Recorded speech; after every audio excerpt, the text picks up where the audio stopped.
क्या आपको Gauss theorem के एप्लीकेशन में अलग अलग आर्टिकल्स में ई वेक्टर और डीएस वेक्टर की डायरेक्शन निकालने में कंफ्यूजन होता है? तो ये वीडियो आपके लिए है। पिछले वीडियो में मैंने आपको linear charge density, surface charge density और वॉल्यूम चार्ज डेंसिटी के बारे में बताया था। तो अब उनके यूज करने का समय आ गया है। ठीक है,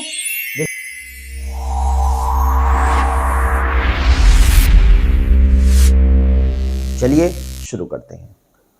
welcome to all of you in my physics learning channel physics spectra. सबसे पहले अब हम लोग यहां पर पढ़ने जा रहे हैं electric field due to an infinitely charge rod और due to a line charge distribution.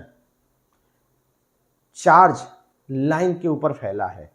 देखिए, ये एक रॉड है, इस पूरी रॉड पे चार्ज फैला हुआ है। कितना फैला है इससे मतलब नहीं, ये रॉड ऊपर स्वर्ग लोक तक जा रही है, नीचे पाताल लोक तक जा रही है, इनफाइनाइटली चार्ज रॉड है। ठीक है, तो इस पूरी रॉड पे चार्ज फैला हुआ है। हमें इस रॉड के कारण इससे आर डिस्टेंस पर ये पॉइंट पी है, यहां पर हमको इलेक्ट्रिक फील्ड निकालना है। तो अब जहां पर इलेक्ट्रिक फील्ड निकालना होता है वहां से पास होने वाली गॉसियन सरफेस बनाते हैं। तो अब वो जो गॉसियन सरफेस यहां पर बनेगी, यहां पर वो गॉसियन सरफेस सिलिंड्रिकल शेप की बनेगी। इससे पहले के जो आर्टिकल्स हम लोगों ने करे हैं उसमें जो गॉसियन सरफेस थी वो स्फेरिकल शेप की थी। रॉड के केस में गॉसियन सरफेस सिलिंड्रिकल शेप की होती है, कारण सिमेट्री। ठीक, पीछे भी हम लोग कह चुके हैं। जैसे ये हमारी रॉड है, तो आप सोच करके देखो, मान लीजिए ये रॉड है और अगर हम इस रॉड के चारों तरफ स्फेरिकल सरफेस बनाएं, आप सोच करके देखो, तो इस स्फेरिकल सरफेस के जो पॉइंट होंगे वो रॉड से इक्वल डिस्टेंस पे नहीं होंगे। यानी स्फेरिकल सरफेस के पॉइंट्स की जो पॉइंट्स होंगे वो रॉड से सिमेट्रिकल शेप नहीं बनाएंगे। इसलिए यहां पर जो गॉसियन सरफेस है वो सिलिंड्रिकल होगी। अब आप सोच के देखो, इस सिलेंडर की सरफेस पर जितने भी पॉइंट्स आएंगे सब के सब जो रॉड से हैं कांस्टेंट स्मॉल आर डिस्टेंस पे होंगे। ठीक है, इसलिए हम लोग यहां पर सिलिंड्रिकल शेप की गॉसियन सरफेस बनाएंगे। ठीक, ओके। देखिए, सिलेंडर कोई भी हो, सिलेंडर तीन सरफेस से मिलकर के बनता है। एक कर्व सरफेस, एक ऊपर का ढक्कन और एक नीचे का ढक्कन। तो तीनों सरफेस का कैलकुलेशन अलग अलग चलना है, यह खास बात है यहां पे। ठीक है,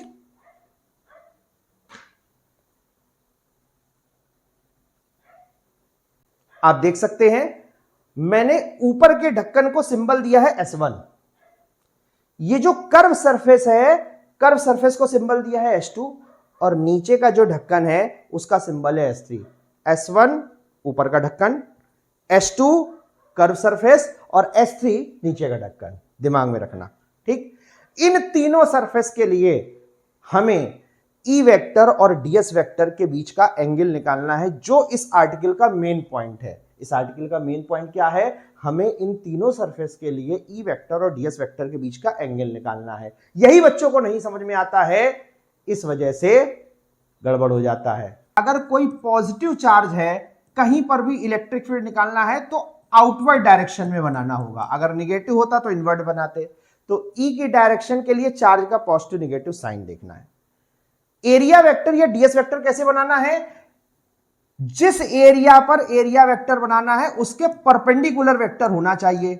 अगर क्लोज्ड सरफेस है तो आउटवर्ड नॉर्मल होता है, इनवर्ड नॉर्मल नहीं होता। जैसे मान लीजिए ये क्लोज सरफेस है, आप एक मिनट सोच के देखिए, तो इस पे परपेंडिकुलर इधर भी बन सकता है और इधर भी बन सकता है।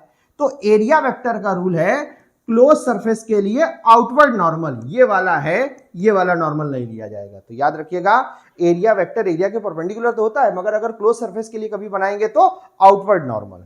इलेक्ट्रिक फील्ड की डायरेक्शन चार्ज से देखनी है और एरिया वेक्टर की डायरेक्शन एरिया के परपेंडिकुलर।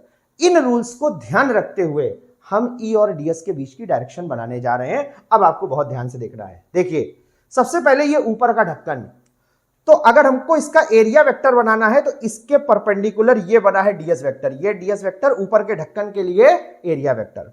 और अगर इस पॉइंट पर हमें इलेक्ट्रिक फील्ड बनाना है तो ये पॉजिटिव चार्ज है, तो इलेक्ट्रिक फील्ड की डायरेक्शन आउटवर्ड।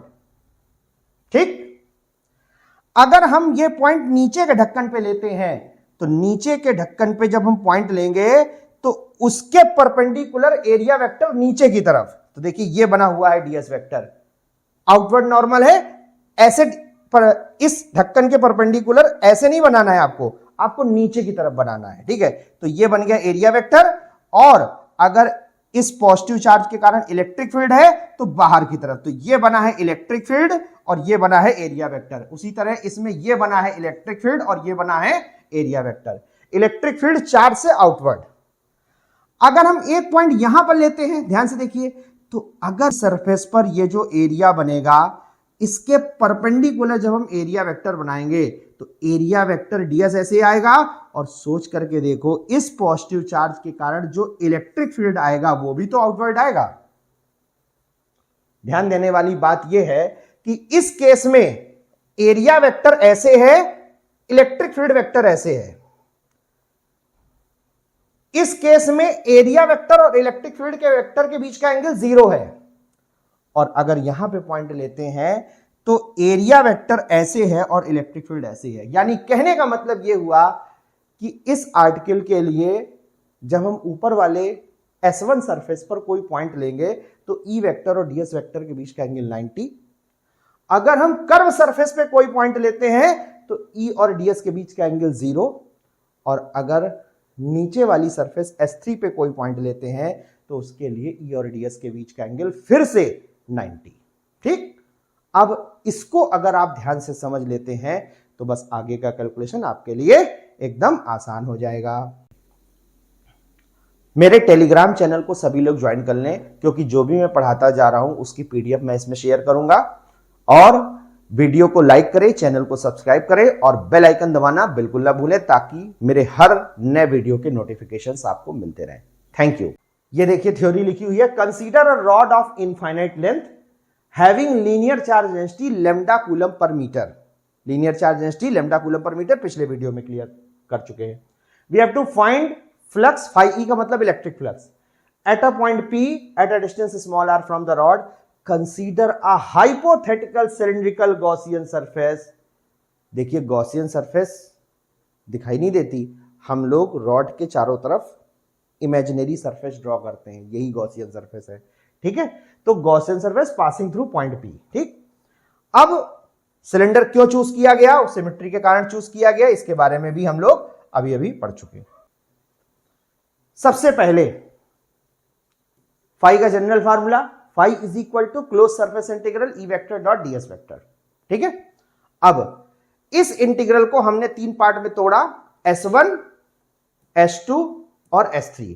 अब एक बात नोट करने वाली, जब ये सिलेंडर, ध्यान देना, ऊपर वाली सरफेस S1 थी, नीचे वाली सरफेस S3 थी और कर्व सरफेस थी S2। जब S1, S2, S3 तीनों मिले हुए थे तो ये क्लोज सरफेस थी, और जैसे ही S1 अलग कर दिया, S3 अलग कर दिया और S2 को अलग कर दिया, S1 अलग, ढक्कन निकाल दो, S3 अलग, नीचे का ढक्कन निकाल दो और कर्व सरफेस को अलग कर दो, तो अब ये ओपन सरफेस हो गई। इसलिए एक बात ध्यान रखनी है कि इस इंटीग्रल में जब यहां पर आप करोगे तो यहां पर आपको क्लोज सरफेस बनानी है, मगर जैसे ही आप इसे 3 पार्ट में तोड़ोगे तो ये तीनों इंटीग्रल ओपन इंटीग्रल में कन्वर्ट हो जाएंगे। पहले तो क्लोज्ड होंगे लेकिन अलग अलग करते ही ओपन इंटीग्रल में कन्वर्ट हो जाएंगी, क्योंकि अब ये तीनों सरफेस ओपन है। ठीक है, अब कोई ये कहे गॉस थ्योरम तो क्लोज सरफेस में लगती है, तो भैया गॉस थ्योरम की शुरुआत तो हम लोगों ने क्लोज सरफेस से ही करी थी, बाद में वो ओपन हो गई उससे मतलब नहीं है, लेकिन शुरुआत हमारी क्लोज सरफेस से होनी चाहिए। ठीक है, चलिए अभी आपको बताया S1 के लिए E और ds के बीच का एंगल कितना है 90, S3 के लिए E और ds के बीच का एंगल कितना है 90, मगर S2 के लिए E और ds के बीच का एंगल कितना है 0। cos 90 की वैल्यू 0 होती है, cos 0 की वैल्यू 1 होती है, तो cos 90 0 ये इंटीग्रल खत्म, cos 90 0 ये इंटीग्रल खत्म, cos 0 की वैल्यू 1, यानी कि जो ढक्कन थे वो चले गए और जो ढक्कन नहीं था वो बच गया। ठीक, तो आप भी कोशिश करिए किस कैटेगरी में आपको आना है। अब ध्यान देना, ये S2 सिर्फ बचा, S1 और S3 खत्म। जब ये S2 बचा, ध्यान से देखो, इसमें E को हम बाहर ले लेंगे और इंटीग्रल डीएस H2 का बचेगा। अब इंटीग्रल डीएस H2 की वैल्यू देखिए, पीछे के इंटीग्रल में इंटीग्रल डीएस की वैल्यू हम रखते चले आ रहे हैं 4 पाई आर स्क्वायर, क्योंकि वो इंटीग्रल डीएस स्फीयर के लिए हुआ करते थे, मगर यहां का जो इंटीग्रल डीएस है वो सिलेंडर की इस कर्व सरफेस के लिए है, और सिलेंडर की कर्व सरफेस का जो एरिया होता है वो होता है 2 पाई आर एल। सिलेंडर की कर्व सरफेस का एरिया कितना होता है? 2 पाई आर एल। हमारा इंटीग्रल किस सरफेस के लिए है? देखिए H2 के लिए। तो इंटीग्रल डीएस की जगह हमें सिलेंडर की कर्व सरफेस रखनी है, और सिलेंडर की कर्व सरफेस का एरिया कितना है? 2 पाई आर एल। इसलिए इस इंटीग्रल डीएस की जगह कितना रखेंगे? 2 पाई आर एल। तो ये फाई की एक वैल्यू इस इंटीग्रल को सॉल्व करके आई। अब फाई की दूसरी वैल्यू हमें निकालनी है 1/ε0 सिग्मा क्यू से। देखिए थोड़ा सा ध्यान से देखो, ये सिलेंडर था, सिलिंड्रिकल गॉसियन सरफेस।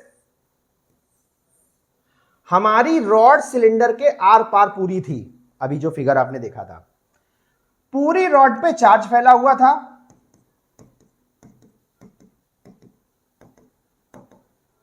अगर इस सिलेंडर की लेंथ L है, थोड़ा सा ध्यान से सोचिए, तो हमें ना तो ऊपर के चार्ज से मतलब है ना तो नीचे के चार्ज से, हमें सिर्फ मतलब है केवल उतनी रॉड से जितनी रॉड सिलेंडर के अंदर है।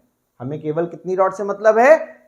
हमें वो चार्ज चाहिए जो गॉसियन सरफेस के अंदर है, और गॉसियन सरफेस के अंदर के चार्ज का मतलब रॉड के केवल उतने पार्ट से मतलब है जो सिलेंडर के अंदर है, जो सिलेंडर के बाहर है उससे मतलब नहीं। समझ आया? तो अभी हमने आपको बताया कि यूनिट लेंथ पे रॉड के लिए लीनियर चार्ज डेंसिटी लेम्डा मानी गई है। तो यूनिट लेंथ पे रॉड का चार्ज कितना है? लेम्डा।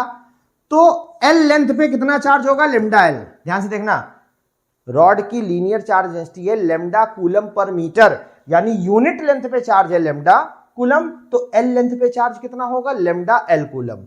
यानी इस रॉड के इतने हिस्से में, आप ध्यान से देखिए, इस रॉड के केवल इतने हिस्से में जो चार्ज की अमाउंट है, this will be lambda L coulomb.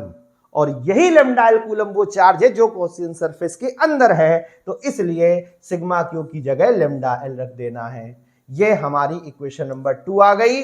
और अब अगर हम इक्वेशन 1 और 2 को इक्वल कर दें तो E इंटू, पीछे इक्वेशन 1 में फाई की वैल्यू इतनी आई थी, इक्वेशन 2 में फाई की वैल्यू ये आपके सामने लिखी हुई है, दोनों को आपने बराबर कर दिया तो E की वैल्यू आ गई lambda upon 2 pi R epsilon naught. This is the electric field due to a linear charge distribution या due to an infinitely charged rod. अब हमें निकालना है electric field due to a thin plane charge sheet.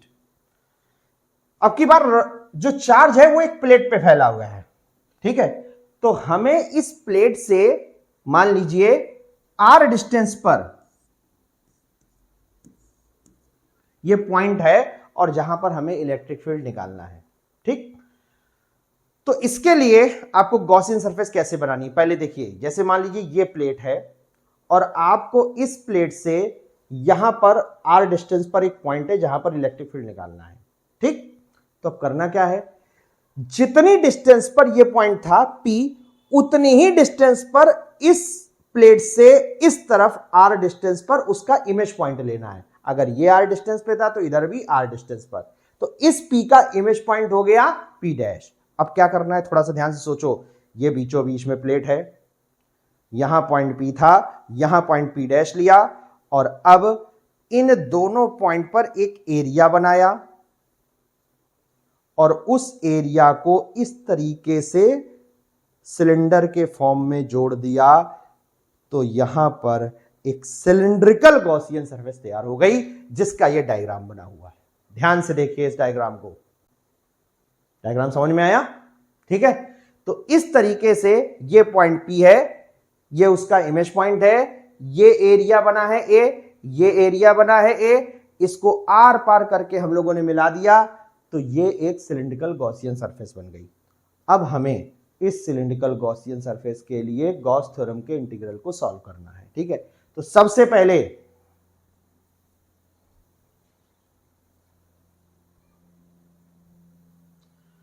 Phi is equal to close surface integral E vector dot ds vector. Integral 3 part में टूटा, S1 S2 और S3। जैसे ही S1 S2 S3 में टूटा, ये इंटीग्रल क्लोज से open हो गया। क्यों हो गया? सिलेंडर की तीनों सरफेस थी तब तक क्लोज था, अलग अलग S1 अलग, S2 अलग, S3 अलग, तो ओपन इंटीग्रल। ठीक है, यहां तक की बात समझ में आने के बाद अब हमारा अगला टारगेट है कि तीनों सरफेस के लिए E और ds के बीच के एंगल कैसे लिखे गए। ठीक है, इलेक्ट्रिक फील्ड की डायरेक्शन के लिए रूल कि पॉजिटिव चार्ज अगर है तो उससे इलेक्ट्रिक फील्ड को बाहर फेंकना है, नेगेटिव चार्ज है तो अंदर खींच लेना है। और एरिया वेक्टर का रूल, एरिया के perpendicular outward normal, area vector का रूल एरिया के परपेंडिकुलर आउटवर्ड नॉर्मल। बस केवल इन दो बातों को याद रखते हुए हमें इसे करना है। ठीक है, देखिए सोचो, ये प्लस पॉजिटिव चार्ज शीट है। अगर इस पॉइंट पे इलेक्ट्रिक फील्ड पूछा जाए तो आउटवर्ड, ये देखिए आउटवर्ड बना हुआ है। अगर इस सिलेंडर का ये जो ढक्कन है इसके परपेंडिकुलर एरिया लेंगे तो एरिया वेक्टर भी बाहर आएगा, यानी S3 के लिए E और ds के बीच का एंगल कितना हो गया? 0। उसी तरीके से सोचो, ये ऐसे एरिया बना हुआ है। ठीक है, तो अगर इसके परपेंडिकुलर, अगर ये प्लेट पॉजिटिव चार्ज शीट है तो इसके कारण इलेक्ट्रिक फील्ड सीधा आउटवर्ड। ठीक है, और एरिया के परपेंडिकुलर एरिया वेक्टर आउटवर्ड, तो E और ds के बीच का एंगल यहां पर भी कितना हो जाएगा? 0। मगर अब आते हैं हम कर्व सरफेस में। ध्यान से सोचो, अगर इस कर्व सरफेस पर यहां पे कोई पॉइंट लेते हैं तो इलेक्ट्रिक फील्ड की डायरेक्शन पॉजिटिव चार्ज से आउटवर्ड ऐसे आएगी। ठीक है, जबकि यहां पर इस कर्व सरफेस पर जो एरिया बनेगा उस एरिया का एरिया वेक्टर इस डायरेक्शन में आएगा, यानी कि जो ds वेक्टर आएगा वो ds वेक्टर एरिया के परपेंडिकुलर, कर्व सरफेस के एरिया के परपेंडिकुलर ds यूं आएगा। तो इस तरीके से यहां पर E और ds के बीच का एंगल कितना हुआ? 90। सपोज करो एक और पॉइंट लेते हैं, मान लो हम यहां पॉइंट लेते हैं इस तरफ, तो अगर यहां पर E हमको बनाना है तो E की डायरेक्शन इस पॉजिटिव चार्ज शीट से ऐसे आएगी, ये E की डायरेक्शन है। और अगर हम यहां पर एरिया वेक्टर बनाएंगे तो वो एरिया वेक्टर ऐसे आएगा, यानी कि कर्व सरफेस पर कोई भी आप पॉइंट लेंगे तो उस पर E और ds के बीच का एंगल कितना आएगा? 90 आएगा। और जबकि अगर हम यहां पे ये जो ये वाला ढक्कन और ये वाला ढक्कन है, इस पर अगर हम E और ds के बीच का एंगल लेंगे तो कहीं पर भी लेंगे तो 0 आएगा। ठीक है, अब इसको यूज करते हैं। चलिए, S1 के लिए और S3 के लिए E और ds के बीच का एंगल 0। S1 और S3 के लिए E और ds के बीच का एंगल कितना? 0। S2 के लिए E और ds के बीच का एंगल 90। तो cos 90 की वैल्यू 0। अब की बार ये इंटीग्रल खत्म हो जाएगा और ये वाले दोनों इंटीग्रल बच जाएंगे। ठीक है, हर जगह इंटीग्रल ds इस बात पे डिपेंड करता है कि वो इंटीग्रल ds किस सरफेस के लिए यूज हो रहा है। अगर स्फीयर है तो इंटीग्रल ds की वैल्यू 4πr²। अगर इंटीग्रल ds सिलेंडर की कर्व सरफेस के लिए है तो कर्व सरफेस का एरिया 2πr है। और अगर इंटीग्रल ds किस सरफेस के लिए? सिलेंडर के ऊपर ढक्कन के लिए है, तो यहां पर इंटीग्रल ds S1 और S3 वाला बच रहा है जो ढक्कन है, और ढक्कन का एरिया हम लोगों ने a मान रखा है। तो अब देखिए हम लोगों को क्या करना है। ये हमारा इंटीग्रल S1 बचा और ये हमारा इंटीग्रल S3 बचा। S2 वाला इंटीग्रल cos 90 = 0 होने की वजह से खत्म हो गया।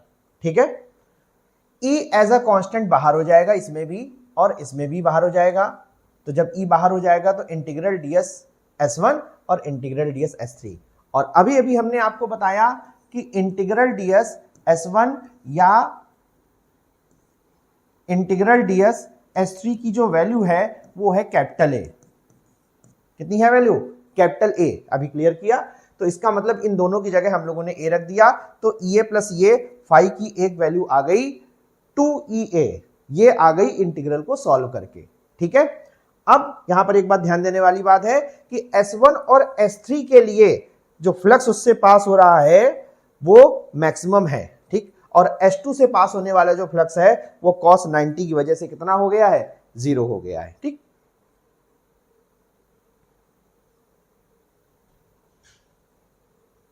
देखिए फाई की दूसरी वैल्यू जो अपने को निकालनी है वो निकालनी है 1/ε0 सिग्मा क्यू से। ठीक, तो फाई की जो दूसरी वैल्यू निकलनी है 1/ε0 सिग्मा क्यू से, वो कैसे निकलेगी? सिग्मा क्यू होता है गॉसियन सरफेस के भीतर चार्ज। ठीक, अब आप थोड़ा सा ध्यान से देखिए, ये हमारी प्लेट है,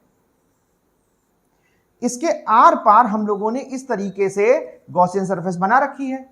तो गॉसियन सरफेस के अंदर इतने एरिया पे, ये एरिया ए है, इतने एरिया पे जो चार्ज होगा, ध्यान देना, चार्ज तो पूरी प्लेट पे फैला हुआ है, यही एक इंपॉर्टेंट बात है जो यहां पे समझने वाली है। चार्ज तो पूरी प्लेट पे फैला हुआ है, लेकिन